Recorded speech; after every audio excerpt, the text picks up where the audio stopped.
नमस्ते, मैं मंजू कुमारी आज आप लोगों को संचयन भाग 1 क्लास 9 का पाठ दिए जल उठे का मैं फुल एक्सप्लेनेशन करने जा रही हूँ।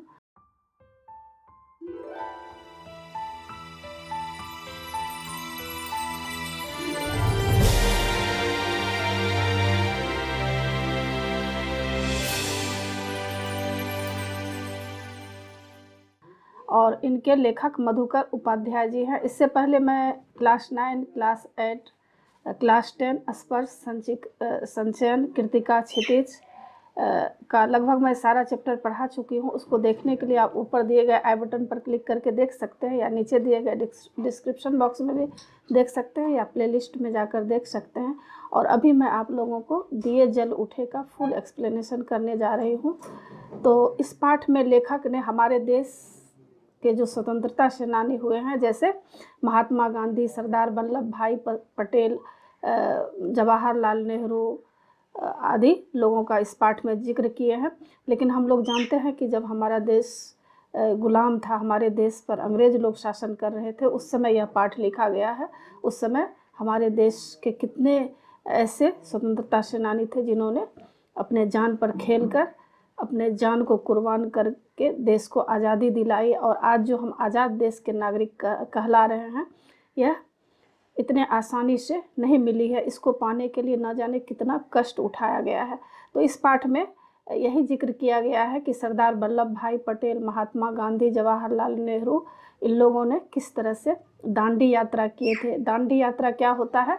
जो दांडी यात्रा में नमक बनाया गया था, मतलब हमारे देश में जो अंग्रेज शासन कर रहे थे, उन लोगों ने नमक पर टैक्स लगा दिया था। तो साधारण सा चीज़ नमक, जो कि रोज़मर्रा का काम आता है, और बिना नमक का हम खाना भी नहीं खा पाते हैं, क्योंकि नमक के बिना सब अधूरा होता है। और नमक स्वास्थ्य के लिए भी अच्छा होता है। इसलिए गांधी जी को यह बात पसंद नहीं आया और उन्हें बहुत ही कष्ट लगा कि इतने साधारण सा नमक जिस पर भी अंग्रेज टैक्स ले रहे हैं। तो उन्होंने मन में ठान ली कि हमें इस कानून को तोड़ना होगा और हमें स्वयं ही नमक बनाना होगा। तो किस तरह से दांडी यात्रा किए हैं, और उनको दांडी यात्रा साबरमती आश्रम से काफ़ी दूरी, सैकड़ों किलोमीटर दूरी उनको पार करके वहाँ जाना पड़ता था, क्योंकि उस समय यातायात की इतनी सुविधा नहीं थी। और गांधी जी यह चाहते थे कि यह धर्म यात्रा है, तो वे चाहते थे कि इस धर्म यात्रा में कोई भी सवारी से हम नहीं जाएंगे, हम पैदल ही जाकर इस नमक के कानून को तोड़ेंगे और स्वयं नमक बनाएंगे। उनका कहना यह था कि स्वदेशी अपनाओ, अपने देश का सामान अपने ही देश में बनाओ और विदेशी सामान का बहिष्कार करो। मतलब विदेश से जो भी सामान आएगा, अंग्रेज लोग जो भी सामान लाएंगे, उनका सामान हम लोग नहीं खरीदेंगे और हम लोग अपना ही स्वयं बनाएंगे और अपना ही देश में उसको बेचेंगे। इससे क्या होगा? हमारा देश का पैसा हमारे देश में ही रहेगा और विदेशी यहाँ से चले जाएंगे, यानी अंग्रेज इस तरह से हमारे देश से चले जाएंगे।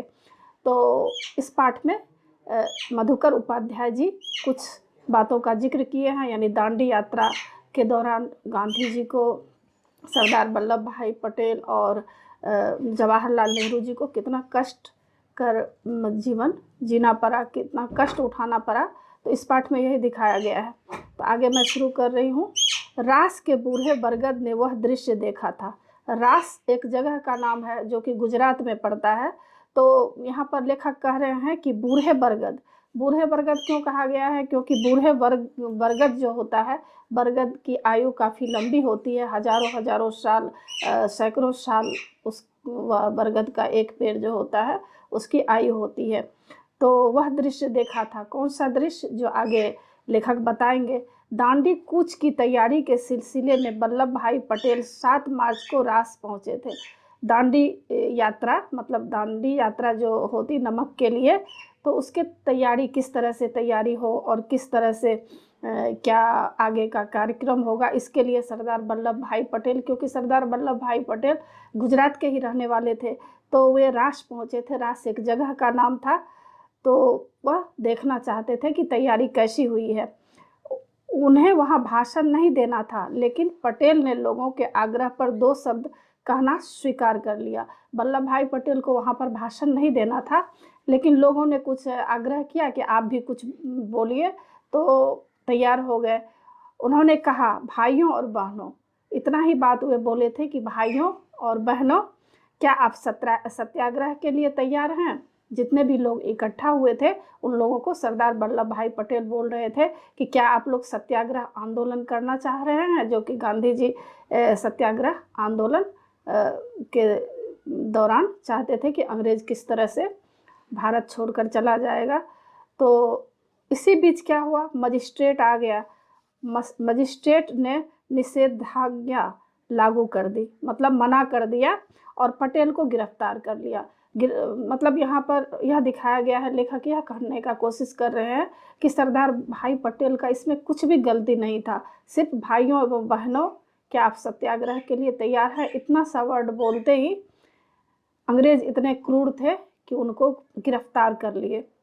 यह गिरफ्तारी स्थानीय कलेक्टर सिलीडी के आदेश पर हुई। वहाँ के एक कलेक्टर थे, मजिस्ट्रेट थे, जिनके आग्रह पर यह हुआ, यानी सरदार वल्लभ भाई पटेल को गिरफ्तार कर लिया जाए, जिसे पटेल ने पिछले आंदोलन के समय अहमदाबाद से भगा दिया था। मतलब पिछले कुछ ऐसा आंदोलन जो हुआ था स्वतंत्रता के लिए ही, तो पटेल उनको वहाँ से हटा दिए थे। तो हो सकता है बदला लेने की भावना से सिलीडी कलेक्टर जो हैं इनके साथ ऐसा किए कि बस एक लाइन बोले कि उनको गिरफ्तार कर लिया गया।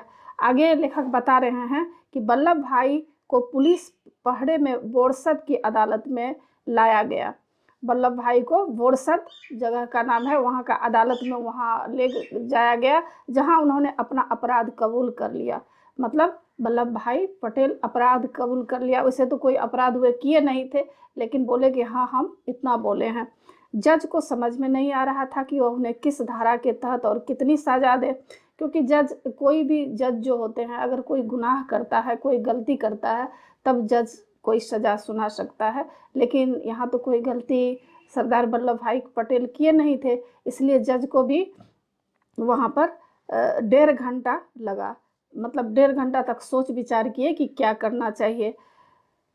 पटेल को 500 रुपये जुर्माना के साथ 3 महीने की जेल हुई। अब पटेल को बेमतलब ही 500 रुपये का जुर्माना भी दे दिया गया और जेल भी दे दिया गया। मतलब यह लेखक दिखाना चाह रहे हैं कि उस समय जो है अंग्रेज कितने क्रूर थे, भारतीयों के साथ कितने पशुवत व्यवहार करते थे। मतलब पशु के जैसा उसके साथ व्यवहार किया जाता था, अत्याचार जुल्म किया जाता था। वे लोग चाहते थे कि किस तरह से हम भारत देश में अपना अधिकार जमा ले और भारत देश के जो भी नागरिक हैं यहाँ से उन्हें किसी भी तरह अपंग बना दें, उसे आगे बढ़ने नहीं दिया जाए। तो यह सब उन लोगों का मकसद था। इसके लिए उन्हें अहमदाबाद में साबरमती जेल ले जाया गया। अब वहाँ पर एक जेल था साबरमती में, वहाँ पर अहमदाबाद में साबरमती जेल ले जाया गया उनको। साबरमती आश्रम में गांधी को पटेल की गिरफ्तारी, उनकी सज़ा और उन्हें साबरमती जेल लाए जाने की सूचना दी गई, क्योंकि साबरमती आश्रम में गांधी जी रहते थे। तो यह सूचना गांधी जी को मिल गई कि पटेल को यहाँ जेल में लाया जा रहा है। गांधी इस गिरफ्तारी से बहुत क्षुब्ध थे, मतलब काफ़ी गुस्से में थे, नाराज़ थे कि इस तरह से अंग्रेज ने उनके साथ ऐसा व्यवहार क्यों किया, क्योंकि सरदार वल्लभ ना तो कोई गुनाह किए थे, अपने देश के स्वतंत्रता के लिए एक लाइन से बोले थे, तो इसमें क्या गलती थी जो उन्हें गिरफ्तार कर लिया गया है। तो गांधी जी काफ़ी चिंतित हो गए और गुस्से में भी थे अंग्रेज़ों के प्रति। उन्होंने कहा कि अब दांडी कूच की तारीख बदल सकती है। अब जो दांडी जाने की यात्रा की जो तारीख बंधी हुई थी, वह अपने अभियान पर 12 मार्च से पहले ही रवाना हो सकते हैं। यानी 12 मार्च को दांडी यात्रा करने का निश्चय किया गया था। तो अब गांधी जी बोले कि नहीं, अब ऐसा होगा कि इससे पहले ही हम दांडी यात्रा करेंगे। आश्रम में एक एक आदमी यह हिसाब लगा रहा था कि मोटर कार से बोरसद से साबरमती जेल पहुंचने में कितना समय लगेगा। अब आश्रम में जितने भी लोग थे, मतलब अनुमान लगा रहे थे कि उस समय मोटर कार था, उस समय क्या था, ट्रेन की भी व्यवस्था नहीं थी, तो मोटर कार से जाने में कितना टाइम लगेगा, यह सब वो लोग हिसाब किताब लगा रहे थे कि बोरसद से जो है साबरमती जेल जब लाया जाएगा सरदार वल्लभ भाई पटेल को, तो कितना समय लगेगा। जेल का रास्ता आश्रम के सामने से ही होकर जाता था और जेल का जो रास्ता था वह आश्रम के सामने से था। आश्रमवासी पटेल की एक झलक पाना चाहते थे, क्योंकि सरदार वल्लभ भाई पटेल उस समय एक पॉपुलर लीडर थे, उनकी ख्याति चारों तरफ फैली हुई थी, तो सब लोग चाहते थे कि एक नज़र पटेल को देखें। समय का अनुमान लगाकर गांधी जी स्वयं आश्रम से बाहर निकल आए और गांधी जी जो है आश्रम से बाहर निकल आए, यानी उनसे मिलना चाह रहे थे सरदार वल्लभ भाई पटेल से, और उनको कहना चाह रहे थे कि आप अकेले नहीं हैं, हम आपके साथ हैं, चिंता की कोई बात नहीं है, आगे का काम हम देखेंगे। यह सब कुछ जानकारी देने के लिए गांधी जी उनसे मिलना चाह रहे थे। पीछे पीछे सब आश्रमवासी आकर सड़क के किनारे खड़े हो गए और आश्रम में उनके साथ काफ़ी लोग थे, वे लोग भी गांधी जी के साथ खड़े हो जाते हैं। लोगों का क्या ख्याल था कि पटेल को गिरफ्तार करके ले जाने वाली मोटर वहाँ किसी हॉल में नहीं रुकेगी, लेकिन मोटर रुकी। अब सबको ऐसा लग रहा था कि हो सकता है अंग्रेज लोग ऐसे भी हैं कि गिरफ्तार करके पटेल को ले जाएंगे तो हो सकता है आश्रम के पास नहीं रोके, ऐसा लोग अनुमान लगा रहे थे, क्योंकि अंग्रेज लोगों की क्रूरता के बारे में सबको पता था कि वे लोग कितने क्रूर हैं। लगता है पटेल का रोब ही था कि पुलिस वालों को मोटर रोकनी पड़ी, लेकिन सरदार पटेल पॉपुलर लीडर थे, इसीलिए वहाँ के पुलिस जो थे, अंग्रेज पुलिस, उनको भी डर था, तो वे लोग क्या किए, गांधी जी से मिलवाने के लिए वहाँ रुके। गांधी और पटेल सड़क पर ही मिले। एक संक्षिप्त मुलाकात हुई, मतलब एक छोटी सी दोनों की मुलाकात थी। पटेल ने कार में बैठते हुए आश्रम वासियों और गांधी से कहा, अब पटेल क्या बोले, जब मोटर में बैठे हुए थे गाड़ी में, तो उन्होंने कहा, मैं चलता हूँ, अब आपकी बारी है, यानी अब आगे का काम आप देखिएगा, क्योंकि मैं अब तो जा रहा हूँ। या हो सकता है यह भी कहे कि अभी मुझे जेल बेमतलब का बिना बेवजह मुझे जेल ले जाया जा रहा है, हो सकता है आपको भी जेल में डाल दिया जाएगा, क्योंकि यह अंग्रेज लोग इतने क्रूर हैं, उनकी क्रूरता का तो कोई कह नहीं सकते हैं कि उसका मन कब बदल सकता है। यह सब जो है बातें संक्षिप्त मुलाकात में हो गई। पटेल की गिरफ्तारी पर देश भर में प्रतिक्रिया हुई, मतलब पूरे देश में इस बात का रिएक्शन हुआ, क्योंकि यह छोटी सी बात के लिए इतना उनको जेल की सज़ा दिया गया, तो सारे जो भी देश के नागरिक थे, सारे लोग दुखी थे। दिल्ली में मदन मोहन मालवीय ने केंद्रीय असेंबली में एक प्रस्ताव पेश किया, जिसमें बिना मुकदमा चलाए पटेल को जेल भेजने के सरकारी कदम की भर्त्सना की गई। मतलब दिल्ली में जो मदन मोहन मालवीय साहब जी थे, तो उन्होंने भी इस बात की काफ़ी निंदा की कि बेवजह उन्हें जेल ले जाया जा रहा है। प्रस्ताव पारित हुआ, मतलब पास हुआ। प्रस्ताव पारित नहीं हो सका, मतलब जो भी प्रस्ताव था वह पारित नहीं हुआ, पास नहीं हुआ। इस प्रस्ताव पर कई नेताओं ने अपनी राय सदन में रखी, और यह प्रस्ताव किस तरह से पास होगा, इसके लिए नेता, जितने भी नेता लोग थे, वे लोग वहाँ आपस में बातचीत किए। मोहम्मद अली जिन्ना ने कहा, सरदार वल्लभ भाई पटेल की गिरफ्तारी अभिव्यक्ति की स्वतंत्रता के सिद्धांत पर हमला है, और सरदार वल्लभ भाई पटेल की जो गिरफ्तारी हुई, तो इस पर अली जिन्ना जो थे, मोहम्मद अली जिन्ना, उन्होंने भी काफ़ी निंदा की। भारत सरकार एक ऐसी नज़ीर पेश कर रही है, मतलब उदाहरण पेश कर रही है, एग्जाम्पल पेश कर रही है, जिसके गंभीर परिणाम होंगे, क्योंकि उस समय अंग्रेज सरकार थी, इसीलिए वे बोले कि भारत सरकार जो है, यह जो उदाहरण पेश कर रहे हैं, इस तरह बेवजह किसी को जेल में डाला जा रहा है, तो इसका गंभीर परिणाम हो सकता है आगे बोल रहे हैं लेखक कि गांधी के रास पहुंचने के समय वह कानून लागू था जिसके तहत पटेल को गिरफ्तार किया गया था। मतलब वहाँ कह रहे हैं कि गांधी जी के रास पहुंचने, रास जहाँ जगह का नाम है, वहाँ यह कानून लागू था। सत्याग्रहों ने अपनी ओर से तैयारी पूरी कर ली थी, और जितने भी सत्याग्रही थे, आंदोलनकारी जो भी लीडर लोग थे, वे लोग पूरी तरह से तैयारी कर लिए थे। अब्बास तैयब जी वहाँ पहुँच चुके थे कि गांधी की गिरफ्तारी की स्थिति में कूच की अगुवाई कर सके, और वहाँ पर अब्बास तैयब जी जो हैं, वो भी पहुंच चुके थे कि अगर कुछ आगे का हमला होगा या कुछ भी गांधी जी का को भी हो सकता है गिरफ्तार कर ले, तो उसका आगे का भार हम संभालेंगे।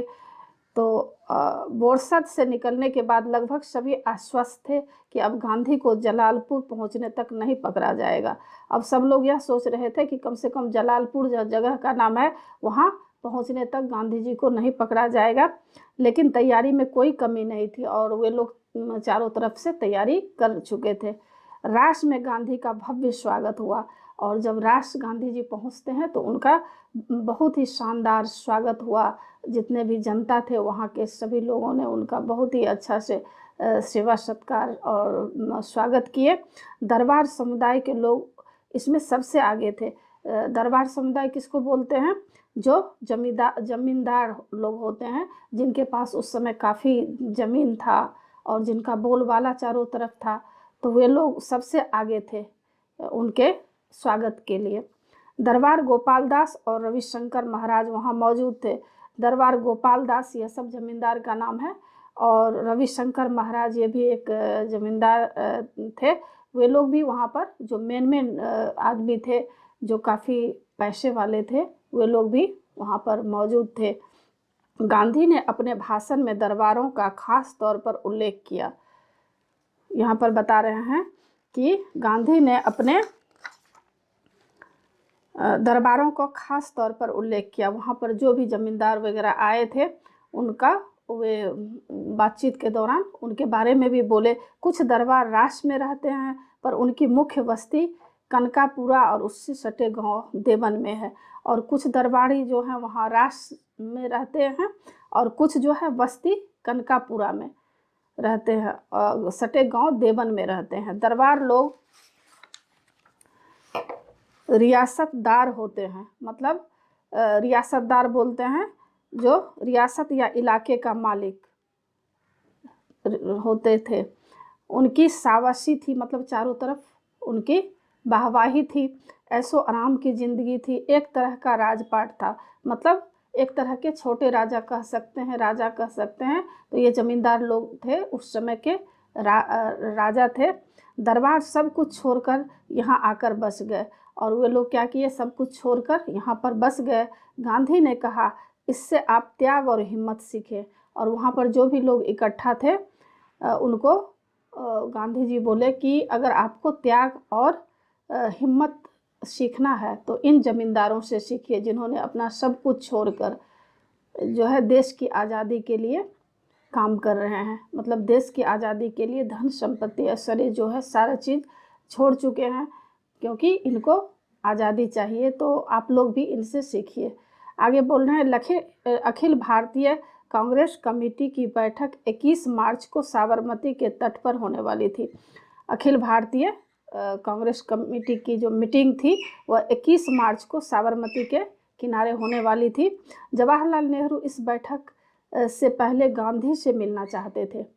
बता रहे हैं कि जवाहरलाल नेहरू चाहते थे कि यह जो मीटिंग साबरमती के तट पर होने वाली है, इससे पहले वे गांधी जी से मिलना चाहते थे। उन्होंने संदेश भिजवाया, जिसके जवाब में गांधी ने रास में अपनी जनसभा से पहले एक पत्र लिखा। और जवाहरलाल नेहरू जब उनको पत्र देते हैं तो उनके जवाब में गांधी जी लिखते हैं और कहा कि उन तक पहुंचना कठिन है। और गांधी जी बोले कि अभी ऐसी स्थिति है कि अभी सरदार वल्लभ भाई पटेल को भी गिरफ्तार कर लिया गया है और अभी बहुत कुछ आगे करना है, इसलिए अभी उन तक पहुंचना काफ़ी कठिन है, अभी हम नहीं पहुंच सकते हैं, मिल सकते हैं। तो गांधी जी फिर बताए कि तुमको पूरी एक रात का जागरण करना होगा। अब गांधी जी नेहरू जी को एक पत्र लिखते हैं कि तुमको पूरी रात का जागरण करना होगा, मतलब पूरे रात तुमको जगना होगा। अगर कल रात से पहले वापस लौटना चाहते हो तो इससे बचा भी नहीं जा सकता। मैं उस समय वहाँ जहाँ भी रहूँगा, संदेह स्वाहक तुमको वहाँ तक ले जाएगा। अब यहाँ पर बोल रहे हैं गांधी जी कि तुम्हें इस यात्रा में काफ़ी कठिनाई होगी और इस प्रयाण मतलब यात्रा की कठिनतम घड़ी में तुम मुझसे मिल रहे हो। तुमको रात के लगभग 2 बजे जाने पड़खे मछुआरों के कंधे पर बैठकर एक धारा पार करनी होगी। और जवाहरलाल नेहरू को बता रहे हैं कि तुमको यह सब करना होगा, यह बहुत ही कठिनाई की घड़ी है और तुमको क्या होगा, लगभग 2 बजे मछुआरों के कंधे पर तुमको बैठकर एक धारा है वहाँ मतलब पानी नदी पार करनी होगी। मैं राष्ट्र के प्रमुख सेवक के लिए भी प्रयाण में जरा भी विराम नहीं दे सकता। मतलब अभी काफ़ी कठिनाइयों का दौर चल रहा है और प्रमुख सेवक के लिए भी प्रयाण में जरा भी विराम नहीं दे सकता और कठिनाइयों का हमला कर रहा है, क्योंकि सरदार वल्लभ भाई पटेल अभी जेल में हैं। तो अभी जो है काफ़ी हमें आगे काम करना है। आगे बता रहे हैं, वल्लभ भाई की गिरफ्तारी के कारण राष्ट्र में आम लोगों के बीच सरकार के खिलाफ प्रतिक्रिया स्वाभाविक थी। अब वल्लभ भाई की जब गिरफ्तारी हो गई है तो राष्ट्र में जितने भी लोग हैं उसके बीच काफ़ी रिएक्शन हो रहे थे, प्रतिक्रिया हो रहे थे। गांधी जी जनसभा से पहले ही गांव के सभी पुश्तैनी मुखिया, मतलब जो शुरू से आ रहे हैं पुश्तैनी पीढ़ी दर पीढ़ी से जो मुखिया वहाँ बने हुए थे, उन्हें अपना इस्तीफा सौंप गए।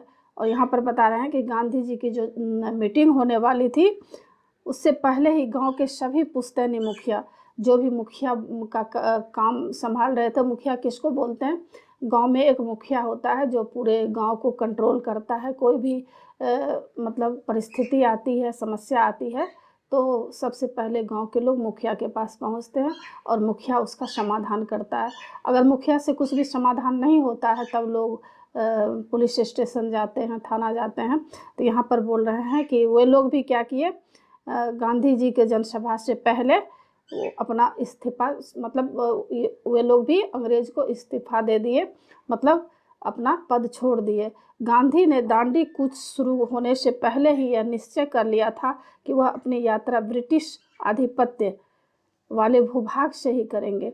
अब गांधी जी यह सोच लिए थे कि जब वे दांडी यात्रा करेंगे तो सबसे पहले प्रमुख जहाँ पर ब्रिटिश लोग जहाँ पे रहते हैं, जहाँ जनसंख्या ज़्यादा है, उस वहाँ से वे शुरू करेंगे। किसी राजघराने के इलाके में नहीं जाएंगे, यानी उस समय बहुत से राजा लोग थे, वहाँ पर वे नहीं जाएंगे। लेकिन इस यात्रा के में उन्हें थोड़ी देर के लिए बड़ौदा रियासत से गुजरना पड़ा। ऐसा न करने पर यात्रा करीब 20 किलोमीटर लंबी हो जाती और इसका असर यात्रा कार्यक्रम पर पड़ता। तो मतलब यह सोच ही रहे थे कि कोई भी राजघराने में नहीं रुकेंगे, लेकिन क्या हुआ, बड़ौदा में उन्हें रुकना पड़ा, क्योंकि अगर वहाँ नहीं रुकते तो उन्हें काफ़ी समय लग सकता था। सत्याग्रही गाजे बाजे के साथ राष्ट्र में दाखिल हुए। अब यहाँ पर बता रहे हैं कि सत्याग्रही जो भी वहाँ पर आंदोलनकारी लोग थे, वे लोग गाजे बाजे मतलब काफ़ी ढोल मजीरा जो होता है उसके साथ वे लोग खुशी मनाने के लिए वहाँ पहुँच गए थे।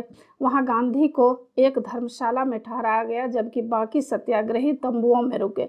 अब बता रहे हैं कि गांधी जी को एक धर्मशाला में ठहराया गया और बाकी लोग को जो एक तंबू होता है, एक ऊपर जो कपड़े का बना होता है घर जैसा, उसमें उन लोगों को ठहराया गया। यह पार्ट 1 है और आशा है आप लोगों को यह सारा पार्ट समझ में आ गया होगा। और अगर अच्छा लगे तो ज़रूर सब्सक्राइब कीजिएगा। सब्सक्राइब के बगल में बेल आइकन बटन है, उसे ज़रूर क्लिक कीजिएगा, लाइक कीजिएगा और शेयर अपने दोस्तों लोगों के बीच, या जो भी आपके जान पहचान के बच्चे हैं उनको भी आप ज़रूर बताएं चैनल के बारे में। और अगर पसंद आए तो ज़रूर सब्सक्राइब कीजिएगा। आगे नए पाठ के साथ मैं मिलूँगी। धन्यवाद।